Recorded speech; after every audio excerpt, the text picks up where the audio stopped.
In questa scuola il 100% degli alunni è straniero. Avete capito bene, non c'è un solo italiano. Siamo qui nel quartiere ghetto di San Siro, di fronte alla scuola di via Paravia, e qui nel quartiere è normale camminare e non incontrare nemmeno un italiano. Solo donne velate, straniere e maranza. E non si tratta di un caso isolato. Già 5 anni fa le statistiche e i dati mostravano una situazione drammatica. Su 40 scuole a Milano, tra elementari e medie, il 50% degli alunni erano stranieri. Addirittura si arrivava a picchi dell'80% in scuole come in via Gasparri, in Affori, e al 70% come la scuola in via Dolce a pochi passi da qui. In queste scuole non si parla più l'italiano. Come vedete, i cartelli sono tutti in arabo. Gli alunni si dividono per gruppi di provenienza, comunicano solo ed esclusivamente nella loro lingua, rendendo di fatto così impossibile non solo insegnare, ma soprattutto integrare. Dove tutti sono stranieri non può esistere né inclusione né integrazione, ma solo la fuga degli ultimi italiani che, se restassero, si troverebbero di fatto in minoranza e ospiti a casa loro. Questo è il risultato fallimentare delle politiche buoniste immigrazioniste di sinistra, che hanno riempito le nostre città di quartieri ghetto, trasformandoli in aree degradate dove la convivenza è impossibile, dove soprattutto la nostra identità viene ogni giorno cancellata.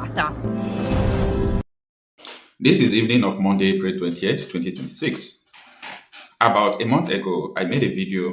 Maybe you saw the video, or you watched it, or maybe you didn't watch it. But if you feel like going back to rewatch it, I will tell you what the title is and Google it. So the title of the video was The End of Democracy. How democracy is going to destroy the world, how democracy is going to destroy every system. So that video was difficult for some persons to understand. And I promise that I will still come back with the part 2 of the video, and I will continue the series.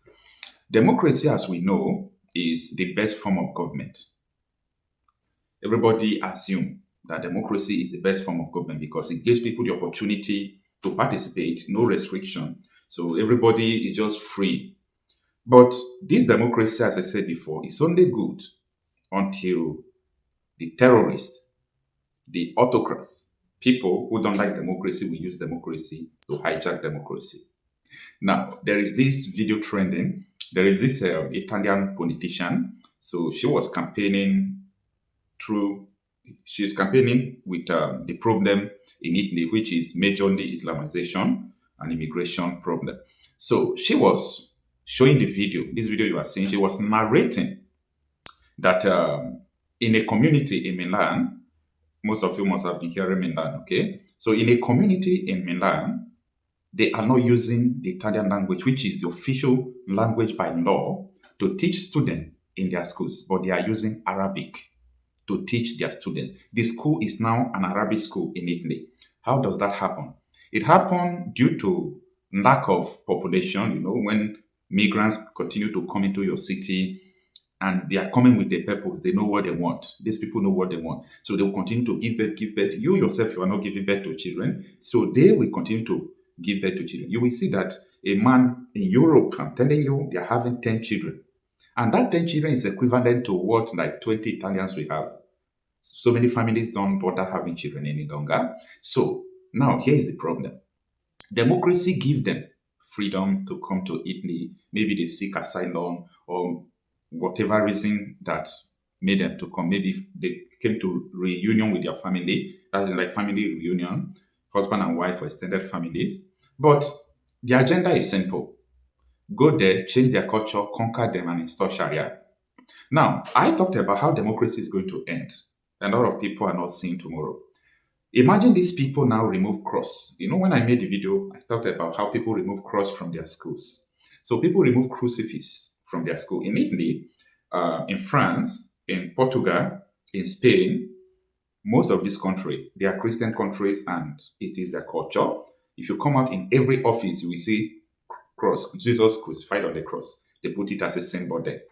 So these people remove it. They are changing their culture. They change their language. So an Italian citizen of Italy, their children cannot go to that school. Now, these people are creating their own world. Guess what? If after this coming election that is making this lady to make this video, the next election, according to the statistics and the story I'm hearing now, these people will be the majority of the people in that province. And what are they going to do? They are going to go there to make their own laws, start pushing for their own law. Now, they are doing this thing because of democracy, right? They are doing it because of democracy.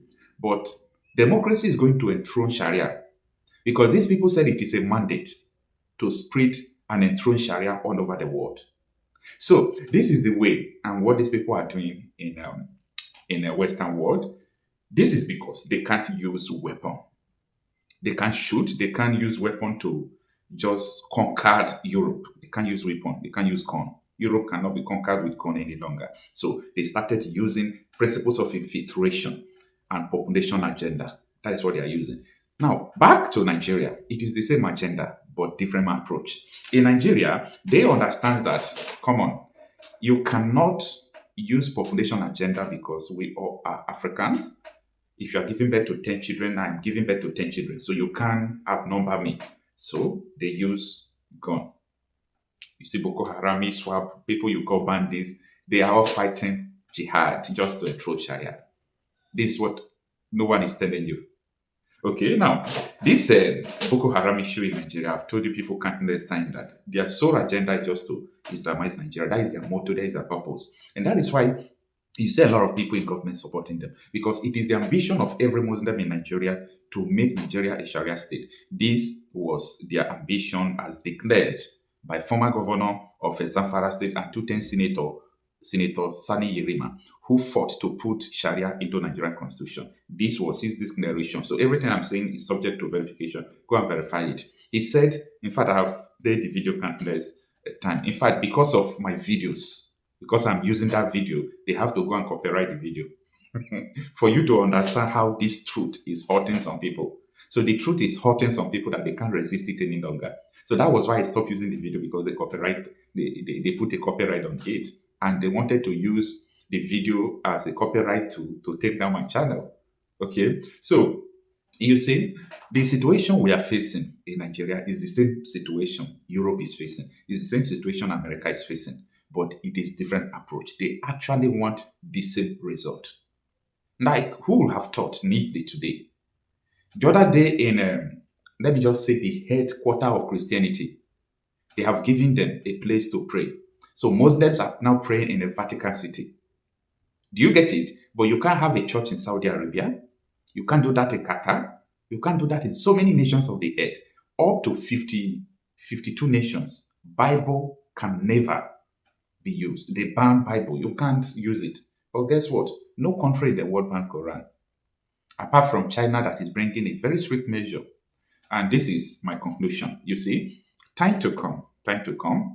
The only countries that will survive the Islamic conquest are these countries I'm going to call for you. Japan, China, what country again? Russia might a bit survive it. You saw these European countries, they are going to hell. They are going to hell because these people, like Canada is 2060. According to Canadian statistics, by 2060, they will have majority of people there as Muslim people who believe in Sharia. So they will actually vote Sharia in Canada by 2060. You can't do anything, you can't stop it. And once they put in Sharia, once they vote in Sharia, guess what? You cannot change it because no law can amend Sharia. But these people came with a democracy. So this is the reason why I am telling you, look into the future from now. Democracy is going to destroy the world. And countries who are not practicing democracy are the countries who will stand forever. Democracy seems to be very good. It seems to be, very calm and best form of government. Not until people who don't want it, who are wolves in sheep clothing, thinking that, let me just say, they made you to think, not them thinking. They made you to think that they love democracy. Like what they are saying in Nigeria, one Nigeria. They don't want one Nigeria. They know what they want. A one Nigeria Sharia state. That is what they want. So when these people tell you they love democracy, yes, they love democracy because democracy is a tool to enthrone Sharia. And that ends it. Get ready for what to come because this is the reality. It's going to hit everybody hard.